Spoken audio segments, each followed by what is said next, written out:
welcome to Fact, Fiction, and Flights, DV's educational video series where we dive into an increasingly important topic in the industry, attention measurement.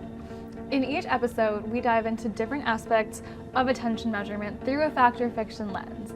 And because we want to have a little fun with our education, each fact or fiction question will be paired with a different glass of wine. I'm Sanj Palepu, Senior Product Marketing Manager at DoubleVerify, and I'm so excited to have today with me Sari Wong, SVP of Publicis Media Group Solutions. Sari, thank you so much for being here today. Thank you for having me. I'm Sari Wong. I'm SVP of Group Media Solutions at Publicis.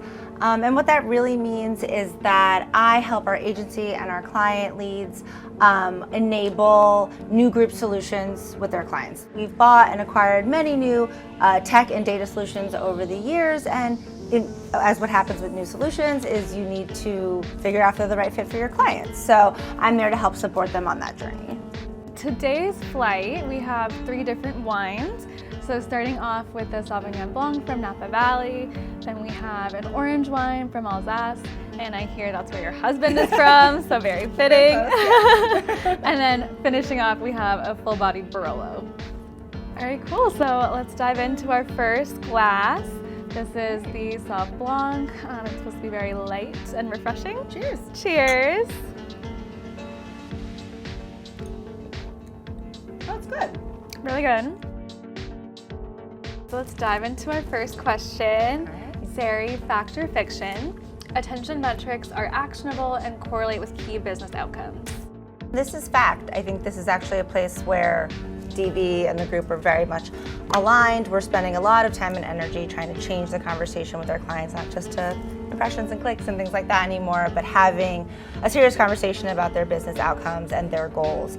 And it's really changed the way we position ourselves and work with our clients. So, attention, like any other metric, needs to be tested, and as your agency partner, I think we do test and learn the best. Every client and every brand is going to have to test attention and see if it has a correlated outcome to the things that they care about most, right? So it'll just be different for everyone, and the emphasis on it will be different for everyone. We've also done testing in this space, and at DV, we measure attention with actually 50 different data signals because there's so many factors that can influence attention, and so we bring that together to really capture ad exposure and engagement through different client tests with Mondelez and Vodafone and others. We've found that exposure really tends to correlate to upper funnel KPIs like brand awareness and brand perception, and engagement correlates to more of those lower funnel KPIs like conversions.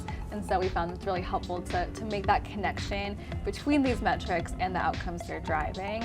And DV also recently partnered with a company called Attain, which is a provider of lower funnel sales outcome data. And so this is really going to help our clients better make those connections in a more scalable way and really see the impact of attention on sales data as well. Very cool. Okay, I'm excited to try our next wine. This is an orange wine from Alsace. Cheers. Cheers. Interesting. I like it though. I do like it. It's very good. I feel like natural wines are always kind of like hit or miss, but I do like this one. I mean, they're not for everybody, but I like it a lot. So for our next question, fact or fiction? Attention metrics have multiple use cases and can be leveraged for measurement, planning, and optimization. This is fact as well. We do so much to steward our clients' campaigns throughout the campaign life cycle, and we use metrics every step of the way to make and inform those decisions. It's very easy to get analysis paralysis, but here's like some of the ways that we look, right? So as you go into planning, you can look at historical campaigns, especially if you've worked with a partner before. Sometimes you're flying a little bit blind with new partners, and you're trying to figure out or set some standards, right? So benchmarking and asking for some of these metrics up front by saying like, this is what you have to achieve to be deemed successful. We have to obviously be transparent with our clients, with our vendor partners about what success looks like. And then kind of from in-campaign optimization or in-market optimization, back to what we were talking before about correlated metrics and correlated outcomes. Very often our post-campaign metrics or what's important to our client is not something we can measure on the fly, right? It is not an in-market optimization tool. So we have to figure out which of those metrics are the best indicator for the things that we really want later and hope that we get the outcome that we're looking for. And then obviously post-campaign measurement, kind of who you are and are not deeming was successful over that campaign, and kind of around we go. One thing that's exciting about attention is it can be used in these different ways, and we really aim to see our clients use it from end to end throughout that campaign process.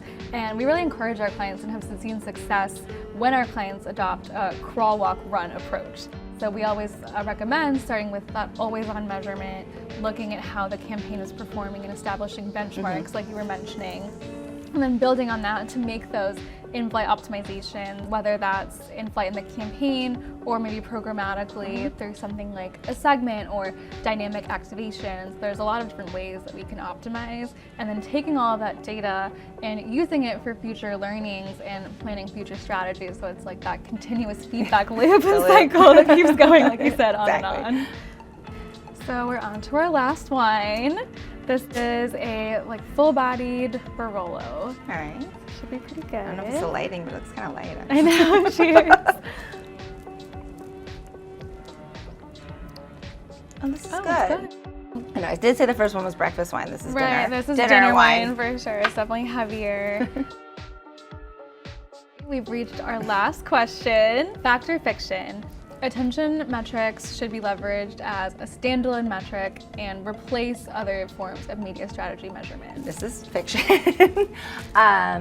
I think something we haven't really addressed or talked about is kind of all the demands and all of the asks around performance of an agency. It's not just like your campaign performance, but like what are the things that make your agency good stewards of your media. And I think sometimes we see a lot of conflicting KPIs or conflicting asks, right? So we might have to deliver a certain amount of efficiency or savings or something like that. And sometimes that is inversely related to quality, which is something we use viewability and attention for, right? Which sometimes makes our media more expensive. And again, that's just not a singular, nothing is singular, right? So we can't just look at one metric and say that that is the thing that we're gonna deem all performance on. Some of those things are not even campaign related, right? Again, it's about delivering some overall efficiency for our client or something like that. So the agency is really in a tough spot at the middle, trying to navigate all of this change and navigate all of this information that we now have. Right, and attention can't just come in and solve all of these challenges with a magic wand.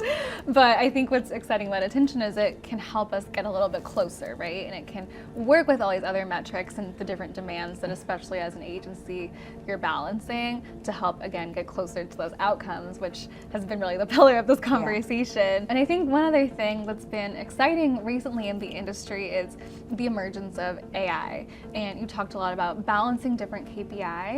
Dynamic algorithmic activation is that it enables brands to use AI and harness AI in the media industry to really optimize towards different goals and really get as close as they can to those unique business outcomes. And so, for example, DV recently acquired a company called Sari, which has leading AI technology.